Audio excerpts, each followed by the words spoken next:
Hi dears, welcome back to another lecture of Engineering Mechanics, that is Module 5, Part 5. In this lecture, we are studying about the simple harmonic motion. As we all know, Module 5 and Module 4 are under the topic Dynamics, in which the Module 4 and the first part of Module 5 we are completed the rectilinear motion, translational motion and rotational motion, the kinetics and kinematics of all these three motions. Again, we studied in part 4 video the plane motion of rigid body, that is the combined motion of translation and rotation, and we are solved the types of problems related to combined motion of translation and rotation using instantaneous center method. Okay, in this video or in the next section of module 5, we are concentrating in simple harmonic motion. Okay, so in this video lecture, we are mainly focusing on the theory topics related to simple harmonic motion. Okay, ഈ theory question എല്ലാം module 5 university എക്സാമിന് ചോദിക്കാൻ chance ഉള്ള theory questions ആണ്. എല്ലാം സിമ്പിളായിട്ടുള്ള ചെറിയ ചെറിയ ആൻസേഴ്സ് ആണ്, ചെറിയ ചെറിയ തിയറി ക്വസ്റ്റ്യൻസ് ആണ്. ബട്ട് കംപ്ലീറ്റ് എഴുതണം. തിയറി ക്വസ്റ്റ്യൻ ചോദിച്ചാൽ always write an example. Okay, whether it is 3 mark question or 5 mark question or 15 mark question, you need to write an example for a theory question in engineering mechanics or all other subject. First term, what do you mean by the vibration? When a body displaces from its original position, it is called vibration. Okay, when a body displaces from its original position, it is termed as vibration. We can go through the correct definition. Read it. Vibration of a mechanical system generally results when a system is displaced from its original position of stable equilibrium. The system is displaced from its original position of stable equilibrium. And also the second point, the system tends to return its original equilibrium due to the action of restoring force. ഒരു example എടുക്കുക, നമ്മളുടെ pendulum, ക്ലോക്കിലുണ്ടാവുന്ന pendulum നമ്മൾ എപ്പോഴും ആടിക്കൊണ്ടേയാണ് ഇരിക്കുക. ആടി pendulum ഒരു vibrate ചെയ്ത് ഒരു പർട്ടിക്കുലർ പൊസിഷൻ എത്തുമ്പോൾ അല്ലെങ്കിൽ ഒരു ടൈം കഴിയുമ്പോൾ അത് നിൽക്കുന്നുണ്ട്. ഇങ്ങനെ നിൽക്കാനുള്ള കാരണം എന്ന് പറയുന്നതിനാണ് നമ്മൾ റീസ്റ്റോറിങ് ഫോഴ്സ് എന്ന് പറയുന്നത്. റീസ്റ്റോറിങ് ഫോഴ്സ് പല ടൈപ്പ് ഉണ്ട്, പല ടൈപ്പ് വൈബ്രേഷന് പല ടൈപ്പിലുള്ള റീസ്റ്റോറിങ് ഫോഴ്സാണ്. അതിന് കുറച്ച് എക്സാമ്പിളാണ്. First one elastic restoring force, second one gravitational restoring force. Elastic restoring force വരുന്നത് സ്പ്രിംഗ് മാസ് മോഡലിനാണ്. സ്പ്രിംഗ് മാസ് മോഡൽ എന്ന് പറഞ്ഞാൽ ഒരു സ്പ്രിങ്ങിൻ്റെ എൻഡിൽ ഒരു മാസ് ഹാങ് ചെയ്തിട്ടുണ്ട്. ഈ മാസിനെ ഞാൻ എന്ത് ചെയ്തു, താഴേക്ക് പിടിച്ച് വലിച്ചു. നമ്മളെ സ്പ്രിങ് എന്ത് ചെയ്യും, ടു ആൻഡ് ഫ്രോ മോഷനിൽ, അതായത് മുകളിലേക്കും താഴേക്കും അത് വൈബ്രേറ്റ് ചെയ്ത് ഒരു പർട്ടിക്കുലർ ടൈം കഴിയുമ്പോൾ നമ്മളെ വൈബ്രേഷൻ സ്റ്റോപ്പായിട്ട് നമ്മളെ മാസ് അതിൻ്റെ ഒറിജിനൽ പൊസിഷനിലേക്ക് തന്നെ, അതായത് ഇക്വിലിബ്രിയം പൊസിഷനിലേക്ക് തന്നെ റിട്ടേൺ ആയിട്ട് പോവും. ഇങ്ങനെ ഉണ്ടാകുന്ന റീസ്റ്റോറിങ് ഫോഴ്സിനെയാണ് നമ്മൾ ഇലാസ്റ്റിക് റീസ്റ്റോറിങ് ഫോഴ്സ് എന്ന് പറയുന്നത്. രണ്ടാമത്തേത് ഗ്രാവിറ്റേഷണൽ റീസ്റ്റോറിങ് ഫോഴ്സാണ്. അതിനുള്ളൊരു എക്സാമ്പിളാണ് സിമ്പിൾ പെൻഡുലം. നമ്മളെ പെൻഡുലാണ്. ഈ പെൻഡുലം നമ്മൾ ബോത്ത് സൈഡ് ബേസിലാണ് ഇത് വൈബ്രേറ്റ് ചെയ്യുന്നത്. ഈ പെൻഡുലം വൈബ്രേറ്റ് ചെയ്ത് return to its original equilibrium പൊസിഷനിലേക്ക് പോവും due to gravitational restoring force. Okay, അപ്പോൾ നിങ്ങളോട് വൈബ്രേഷനെ കുറിച്ച് എന്തെങ്കിലും ഒരു 3 മാർക്കിന് എഴുതാൻ ചോദിച്ചാൽ എല്ലാതും എഴുതാം, അതിനുള്ള എക്സാമ്പിൾസ് എഴുതാം. ഓക്കെ, വൈബ്രേഷൻ തന്നെ ടൈപ്സ് ഓഫ് വൈബ്രേഷൻ ഉണ്ട്. ഇതൊരു ഷുവർ യൂണിവേഴ്സിറ്റി എക്സാം ക്വസ്റ്റ്യൻ ആണ്. സിലബസ് മാറുന്നതിന് മുന്നേ ഏകദേശം ഒരു 95% ടൈംസ് ഇത് ചോദിച്ചിട്ടുണ്ട്. വിച്ച് മീൻസ് എത്രത്തോളം യൂണിവേഴ്സിറ്റി എക്സാം ഇവിടെ നടന്നിട്ടുണ്ടോ അതിൽ ഒരു യൂണിവേഴ്സിറ്റി എക്സാമിന് മാത്രമേ ഈ ക്വസ്റ്റ്യൻ ചോദിക്കാത്തുള്ളൂ. ബാക്കിയുള്ള എല്ലാ യൂണിവേഴ്സിറ്റി എക്സാമിനും തിയറി ക്വസ്റ്റ്യൻ ആയിട്ട് ചോദിച്ചിരുന്ന ഒരു ക്വസ്റ്റ്യൻ ആണ്, what are the types of vibration. Types of vibration എന്ന് പറയുന്നത് free vibration and forced vibration ആണ്. ഈ ഫ്രീ ആൻഡ് ഫോഴ്സ്ഡ് വൈബ്രേഷൻ എന്ന് ഹെഡിങ് എഴുതിയിട്ട് നിങ്ങൾക്ക് മാർക്ക് കിട്ടില്ല. എന്താണ് ഫ്രീ വൈബ്രേഷൻ എഴുതണം, അതിനൊരു എക്സാമ്പിൾ എഴുതണം. പിന്നെ എന്താണ് ഫോഴ്സ്ഡ് വൈബ്രേഷൻ എഴുതണം, അതിനൊരു എക്സാമ്പിൾ എഴുതണം. എന്തെങ്കിലും മാത്രമേ നിങ്ങൾക്ക് കംപ്ലീറ്റ് 5 മാർക്സ് ആണെങ്കിൽ 5 മാർക്സ്, 3 മാർക്സ് ആണെങ്കിൽ 3 മാർക്സ് കംപ്ലീറ്റ് നിങ്ങൾക്ക് കിട്ടുള്ളൂ. അപ്പോൾ ദ ടൈപ്സ് ഓഫ് വൈബ്രേഷൻ ചോദിച്ചാൽ നിങ്ങൾ എപ്പോഴും എഴുതേണ്ടത് free vibration and forced vibration. എന്തായിരിക്കും ഫ്രീ വൈബ്രേഷൻ? ഫ്രീ ആയിട്ട് വൈബ്രേറ്റ് ചെയ്തതിനെ ഫ്രീ വൈബ്രേഷൻ എന്ന് പറയും. ഫോഴ്സ് ഇടയ്ക്കിടയ്ക്ക് നമ്മൾ ഊഞ്ഞാലാടൂലേ, ഇടയ്ക്കിടയ്ക്ക് നമ്മളടുത്തെത്തുമ്പോൾ നമ്മൾ പിന്നെയും ഫോഴ്സ് കൊടുക്കും, അതായത് എക്സ്റ്റേണൽ ഫോഴ്സ് കൊടുക്കുന്നതിനാണ് നമ്മൾ ഫോഴ്സ്ഡ് വൈബ്രേഷൻ എന്ന് പറയുന്നത്. Okay, the definition of free vibration. Free വൈബ്രേഷനിൽ വേറൊരു പ്രത്യേകത ഉണ്ട്. ഫ്രീ വൈബ്രേഷനിലെ ഇനീഷ്യൽ ഫോഴ്സ് നമ്മൾ ആദ്യം കൊടുത്തിരിക്കണം. പിന്നെ ഓരോ പർട്ടിക്കുലർ ഇൻ്റർവെല്ലിൽ നമ്മൾ ഫോഴ്സ് കൊടുക്കില്ല, ബാക്കിയുള്ള ഫോഴ്സാണ് അല്ല, അങ്ങനെ വൈബ്രേറ്റ് ചെയ്യുന്നതിനാണ് നമ്മൾ ഫ്രീ വൈബ്രേഷൻ എന്ന് പറയുക. ഡെഫിനിഷൻ നോക്കാം. A mechanical element is said to have a free vibration if the periodic motion continues after the cause of the original disturbance is removed. ആദ്യത്തെ ഡിസ്റ്റർബൻസ് റിമൂവ് ചെയ്തതിന് ശേഷം കണ്ടിന്യൂസ് ആയിട്ട് ഇത് വൈബ്രേറ്റ് ചെയ്തുകൊണ്ടേ ഇരിക്കുന്നതിനാണ് നമ്മൾ free vibration എന്ന് പറയുന്നത്. The free vibration of a mechanical system will eventually cease because of loss of energy from the system.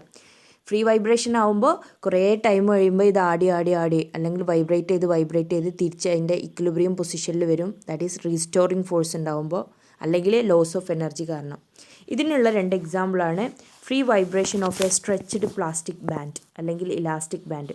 2 സൈഡിൽ ഇങ്ങനെ സ്ട്രെച്ച് ചെയ്ത് വെച്ചിരിക്കുന്ന ഒരു ഇലാസ്റ്റിക് ബാൻഡിനെ നമ്മൾ മെല്ലെ ഒന്ന് വൈബ്രേറ്റ് ചെയ്യുമ്പോൾ, മെല്ലെ ഒന്ന് ടച്ച് ചെയ്ത് വിടുമ്പോൾ ഇതെന്ത് ചെയ്യും, ഈ ഒറിജിനൽ പൊസിഷനിൽ നിന്ന് മാറിയിട്ട് അത് അങ്ങോട്ടും ഇങ്ങോട്ടും വൈബ്രേറ്റ് ചെയ്യും. And vibration of A tuning fork, 2 example. Next forced vibration. If the external force R applying periodically, the system is undergo the forced vibration when the periodic disturbing force act on the system. ഓരോ period കഴിയുമ്പോഴും പീരീഡായിട്ട് നമ്മൾ disturbing force act ചെയ്യുന്നതിനാണ് നമ്മൾ forced vibration എന്ന് പറയുക. In forced vibration the system will vibrate at the frequency of existing force regardless of the initial condition of the system. നമ്മൾ ഇടയ്ക്കിടയ്ക്ക് force കൊടുക്കുന്നതുകൊണ്ട് അത് കണ്ടിന്യൂ ചെയ്തുകൊണ്ടേയിരിക്കും. നമ്മൾ കൊടുക്കുന്നത് എത്ര ഫ്രീക്വൻസി ആണോ അല്ലെങ്കിൽ എത്ര ഫോഴ്സ് ആണോ അതിനനുസരിച്ച്, ഇനീഷ്യൽ കണ്ടീഷൻ എന്തായാലും കുഴപ്പമില്ല, നമ്മൾ കൊടുക്കുന്ന ഫോഴ്സിനനുസരിച്ച് അത് വൈബ്രേറ്റ് ചെയ്തുകൊണ്ടേയിരിക്കും. ഓക്കെ, നെക്സ്റ്റ് അതിനുള്ളൊരു എക്സാമ്പിളാണ് മോഷൻ ഓഫ് സ്വിങ്, നമ്മൾ ഊഞ്ഞാലാടുന്നത്. ഓക്കെ, ഊഞ്ഞാലാടുമ്പോൾ നമ്മൾ ഓരോ സൈഡിലും പീരിയോഡിക്കായിട്ട് നമ്മൾ എക്സ്റ്റേണൽ ഫോഴ്സ് കൊടുത്തുകൊണ്ടേയിരിക്കണം. നെക്സ്റ്റാണ് ക്ലാസിഫിക്കേഷൻ ഓഫ് വൈബ്രേഷൻ. അപ്പോൾ നിങ്ങൾക്ക് കൺഫ്യൂഷൻ ആവരുത്. ടൈപ്സ് ഓഫ് വൈബ്രേഷനുണ്ട്, ക്ലാസിഫിക്കേഷൻ ഓഫ് വൈബ്രേഷനുണ്ട്. ടൈപ്സ് ഓഫ് വൈബ്രേഷൻ ചോദിച്ചാൽ നമ്മളെപ്പോഴും ഫ്രീ വൈബ്രേഷനും ഫോഴ്സ്ഡ് വൈബ്രേഷനും മാത്രമേ എഴുതാം. Free vibration and forced vibration. Classification of vibration ചോദിച്ചാൽ അതും based on direction of motion. Classification of vibration based on direction of motion ചോദിച്ചാൽ നമ്മൾ എഴുതേണ്ടത് longitudinal vibration, transverse vibration, torsional vibration. പേര് പോലെ തന്നെയാണ്. ലോഞ്ചിറ്റ്യൂഡിനൽ എന്ന് പറഞ്ഞാൽ നമ്മളെപ്പോഴും ലോഞ്ചിറ്റ്യൂഡിനൽ ആക്സിസ് ഇങ്ങനെയല്ല വരയ്ക്കുക, അതായത് ഇങ്ങനെ മുകളിലേക്കും താഴേക്കും പൊങ്ങുന്നതിനെയാണ് നമ്മൾ ലോഞ്ചിറ്റ്യൂഡിനൽ വൈബ്രേഷൻ എന്ന് പറയുന്നത്. നെക്സ്റ്റ് ട്രാൻസ്വേഴ്സ്, നമ്മൾ ബോത്ത് സൈഡ് വേസിലേക്ക് മൂവ് ചെയ്യുന്നതിനാണ് നമ്മൾ ട്രാൻസ്വേഴ്സ് വൈബ്രേഷൻ എന്ന് പറയുന്നത്. ടോർഷണൽ അല്ലെങ്കിൽ റൊട്ടേഷണൽ വൈബ്രേഷൻ എന്ന് പറഞ്ഞാൽ റൗണ്ടിൽ കറങ്ങുന്നതിനാണ് നമ്മൾ ടോർഷണൽ അല്ലെങ്കിൽ റൊട്ടേഷണൽ വൈബ്രേഷൻ എന്ന് പറയുന്നത്. ഇതും ക്ലാസിഫിക്കേഷൻ ഓഫ് വൈബ്രേഷൻ എന്ന് ചോദിച്ചാൽ വെറുതെ അതിൻ്റെ പേരുകൾ മാത്രം എഴുതിയാൽ നമുക്ക് ഫുൾ മാർക്സ് കിട്ടില്ല. അതിൻ്റെ ഒരു ഡെഫിനിഷനും അതിനൊരു എക്സാമ്പിൾ അല്ലെങ്കിൽ അതിൻ്റെ ഒരു ഡയഗ്രമാറ്റിക് റെപ്രസെൻറ്റേഷൻ വരച്ചെങ്കിൽ മാത്രമേ നിങ്ങൾക്ക് ഫുൾ മാർക്ക് കിട്ടുള്ളൂ. This is classification of vibration based on the direction of motion. Okay, first one longitudinal vibration. The particle of the disc undergo to and from motion parallel to the axis of shaft. Shaft എന്ന് പറയുന്നത് ഈ blue കളറിൽ വരച്ചതാണ്. ഇതിൻ്റെ axis ആണ് ഇതിൻ്റെ centre കൂടെ. ഈ ആക്സിസിന് പാരലായിട്ടാണ് നമ്മൾ ടു ആൻഡ് ഫ്രം, ഇതാണ് ഒറിജിനൽ. ഈ ബ്ലൂ കളറിൽ, അതായത് ഈ റെഡ് കളറിൽ ഇപ്പോൾ ഞാൻ ഫില്ല് ചെയ്തിരിക്കുന്നതാണ് ഒറിജിനൽ ഡിസ്ക് എന്ന് പറയുന്നത്. ഇത് പാരലൽ ടു ദ ആക്സിസിൽ വൈബ്രേറ്റ് ചെയ്യുന്നതിനെ, മുകളിലേക്കും താഴേക്കും വൈബ്രേറ്റ് ചെയ്യുന്നതിനെയാണ് നമ്മൾ ലോഞ്ചിറ്റ്യൂഡിനൽ വൈബ്രേഷൻ എന്ന് പറയുന്നത്. Next transverse vibration. When the particle of the disc move approximately perpendicular to the axis of shaft. ഇതാണ് നമ്മളെ ആക്സിസ് ഓഫ് ഷാഫ്റ്റ്. ഇതിന് അപ്രോക്സിമേറ്റ്ലി പെർപെൻഡിക്കുലർ ടു ദ ഡയറക്ഷനിൽ ഇത് മൂവ് ചെയ്യുന്നതിനാണ് transverse vibration. Torsional vibration when the particle of the disc move along the circular arc. ഒരു റൗണ്ടിലാണ് നമ്മളിത് ഫാനൊക്കെ കറങ്ങുന്ന പോലെ റൗണ്ടിലാണ് ഇത് വൈബ്രേറ്റ് ചെയ്യുന്നതെന്നുണ്ടെങ്കിൽ ഇതിനെയാണ് നമ്മൾ എന്ത് പറയുന്നത്, ടോർഷണൽ വൈബ്രേഷൻ അല്ലെങ്കിൽ റൊട്ടേഷണൽ വൈബ്രേഷൻ. റൊട്ടേഷണൽ വൈബ്രേഷൻ എന്നും ഇതിന് വേറൊരു പേരുണ്ട്, റൊട്ടേഷണൽ. ഇനിയിപ്പോൾ നിങ്ങൾക്ക് ഇതിൻ്റെ ഡെഫിനേഷൻ എഴുതാൻ കിട്ടിയില്ല എന്ന് വിചാരിക്കുക, ജസ്റ്റ് നിങ്ങൾ ഈ ഫിഗേഴ്സ് വരച്ചാൽ തന്നെ നിങ്ങൾക്ക് ഫുൾ മാർക്സ് കിട്ടാനുള്ള ചാൻസ് ഉണ്ട്. ഫുൾ അല്ലെങ്കിലും 5-ൽ 4 മാർക്ക് കിട്ടാനുള്ളൊരു ചാൻസ് ഉണ്ട്, അല്ലെങ്കിൽ 3-ൽ 2.5 മാർക്ക് കിട്ടാനുള്ളൊരു ചാൻസ് ഉണ്ട്.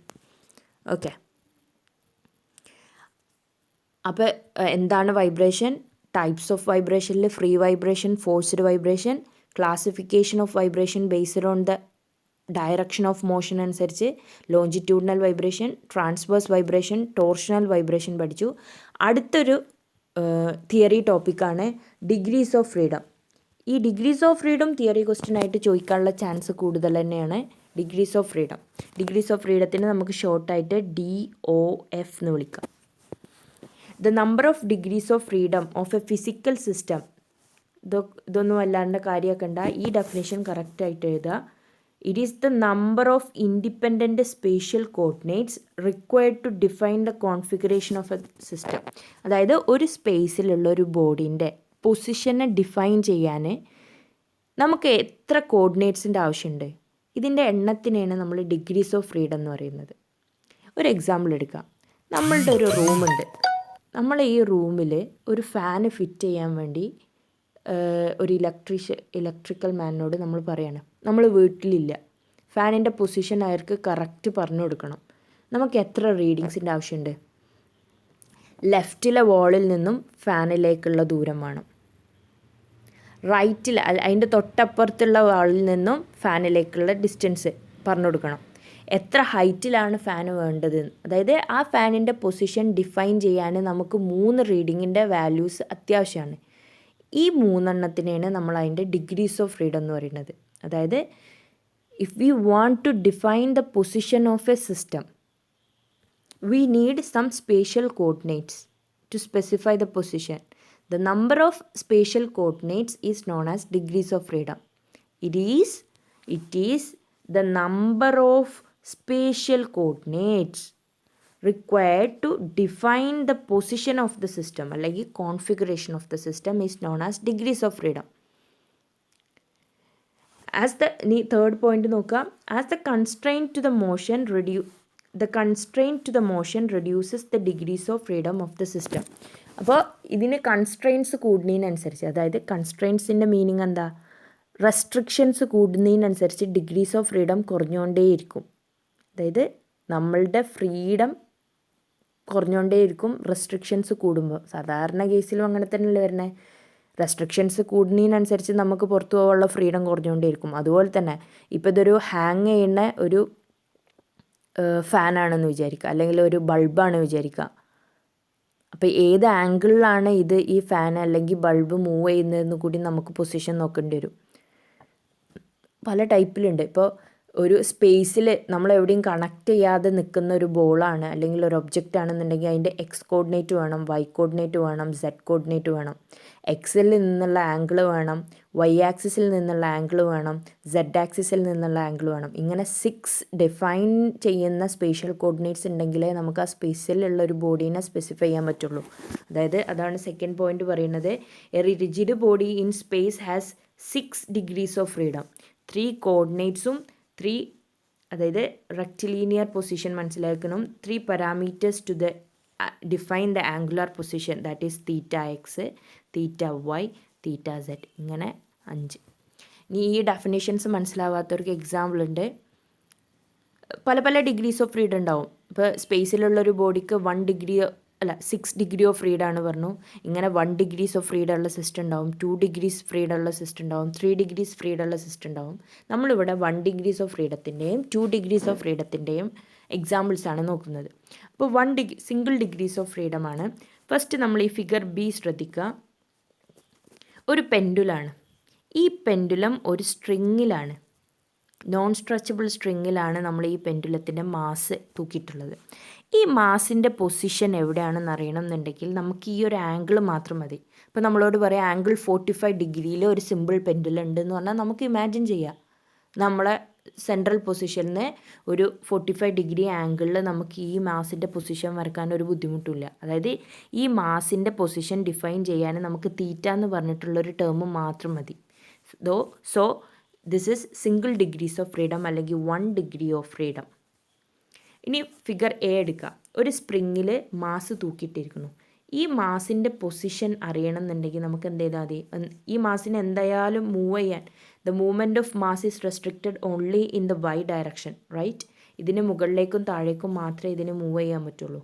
അപ്പോൾ 2 മീറ്റർ ഡിസ്റ്റൻസിലാണ് നമ്മൾ മാസ് എന്ന് പറഞ്ഞിട്ടുണ്ടെങ്കിൽ ഈ ഒറിജിനൽ പൊസിഷനിൽ ഇക്വിലിബ്രിയം പൊസിഷനിൽ ഒരു 2 മീറ്റർ മാറിയിട്ടാണ് നമ്മൾ മാസിൻ്റെ പൊസിഷൻ എന്ന് പറയുക. അതായത് ഒരൊറ്റ റീഡിങ്ങേ ഇതിന് ആവശ്യമുള്ളൂ.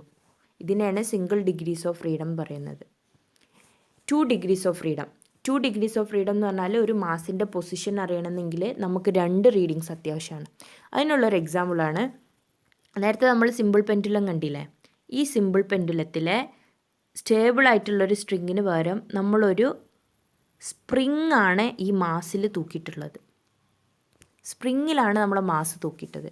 ഇത് ആംഗുലാറിൽ ഈ ഒരു ഡയറക്ഷനിൽ ഇത് മൂവ് ചെയ്യും, ഈ ഒരു ഡയറക്ഷനിൽ സ്പ്രിങ്ങിൻ്റെ മോഷനിൽ ഇത് മൂവ് ചെയ്യും. അപ്പോൾ മാസിൻ്റെ പൊസിഷൻ അറിയണമെങ്കിൽ നമുക്ക് തീറ്റിൻ്റെ വാല്യൂ വേണം, എത്ര എക്സ് ഡിസ്റ്റൻസിൽ ഈ മാസ് മൂവ് ചെയ്തു എന്ന് അറിയുന്ന ഈ എക്സ് ഡിസ്റ്റൻസും വേണം. So this is 2 degrees of freedom. ഇനി ഫിഗർ സീൻ്റെ എക്സാമ്പിൾ നോക്കുക. 2 സ്പ്രിങ് നമ്മൾ മാസിൽ തൂക്കിയിട്ടിട്ടുണ്ട്. ഫസ്റ്റ് x1 ഉണ്ട്, രണ്ടാമത്തേത് M2 തൂക്കിയിട്ടത് രണ്ടാമത്തെ സ്പ്രിങ്. അപ്പോൾ ഇതിനൊരു എക്സ്റ്റൻഷൻ ഉണ്ടാവും, ഇതിനൊരു എക്സ്റ്റൻഷൻ ഉണ്ടാവും. ഈ 2 റീഡിങ്ങും കിട്ടിയെങ്കിൽ മാത്രമേ നമുക്ക് പൊസിഷൻ ഓഫ് M കണ്ടുപിടിക്കാൻ പറ്റുള്ളൂ. So the degrees of freedom is 2.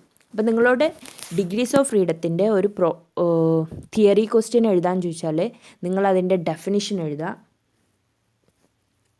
That is ഈ ഡെഫിനിഷൻ എഴുതുക. The number of independent spatial coordinates required to specify the system എഴുതുക. പിന്നെ കൺസ്ട്രെയിൻസ് കൂടുന്നതിനനുസരിച്ച് ഡിഗ്രീസ് ഓഫ് ഫ്രീഡം കുറയും എന്നുള്ള പോയിൻ്റ് എഴുതുക. എന്നിട്ട് ഈ ഒരു സിംഗിൾ ഡിഗ്രി ഓഫ് ഫ്രീഡത്തിനുള്ള 2 എക്സാമ്പിൾ, 2 ഡിഗ്രീസ് ഓഫ് ഫ്രീഡത്തിനുള്ള 2 എക്സാമ്പിൾ, ഈ 2 എക്സാമ്പിളും കൂടി എഴുതിയാലാണ് നിങ്ങൾക്ക് എന്ത് ചെയ്യുക, ഫുൾ മാർക്സ് കിട്ടുള്ളൂ. ഫിഗേഴ്സ് ഇൻക്ലൂഡ് ചെയ്യണം. മാക്സിമം ഫിഗേഴ്സ് ഇൻക്ലൂഡ് ചെയ്തവർക്ക് മാത്രമേ എന്ത് ചെയ്യാൻ പറ്റുള്ളൂ, ഫുൾ മാർക്സ് സ്കോർ ചെയ്യാൻ പറ്റുള്ളൂ. ഓക്കെ, ഫിഗറിൽ നീറ്റിൽ വരക്കണം.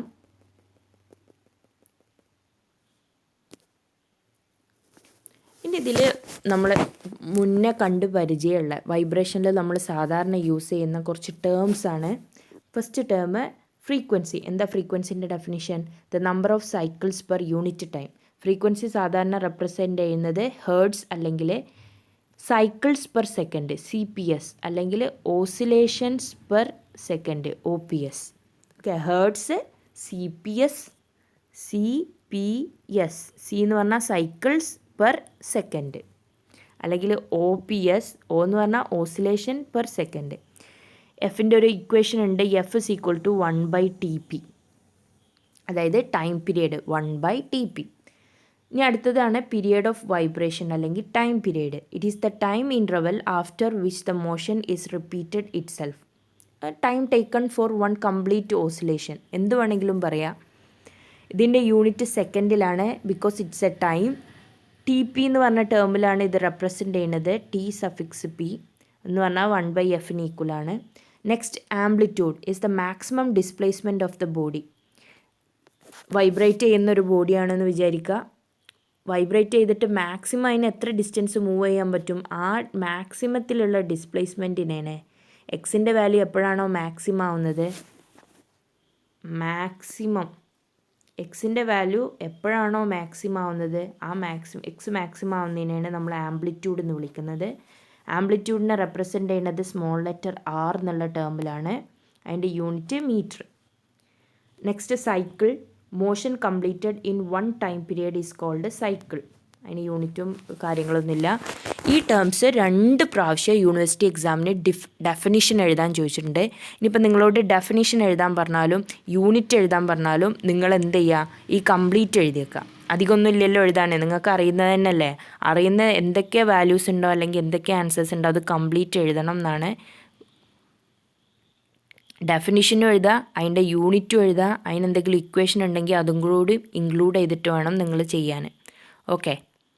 എപ്പോഴും എക്സാമിന് ആൻസർ എഴുതുമ്പോൾ മെക്കാനിക്സിലെന്നല്ല എൻജിനീയറിങ്ങിലുള്ള ഏത് സബ്ജക്റ്റിലും തിയറി ക്വസ്റ്റ്യൻസിൽ നിങ്ങൾ ഡെഫിനിഷനൊക്കെ ആണെന്നുണ്ടെങ്കിൽ എക്സാമ്പിൾ എഴുതിയിട്ട് മാത്രം നിങ്ങൾ ആൻസർ ചെയ്യുക. അല്ലെങ്കിൽ ഫിഗേഴ്സ് ഉണ്ടെങ്കിൽ ഫിഗേഴ്സ് ഇൻക്ലൂഡ് ചെയ്യുക. Okay, thank you.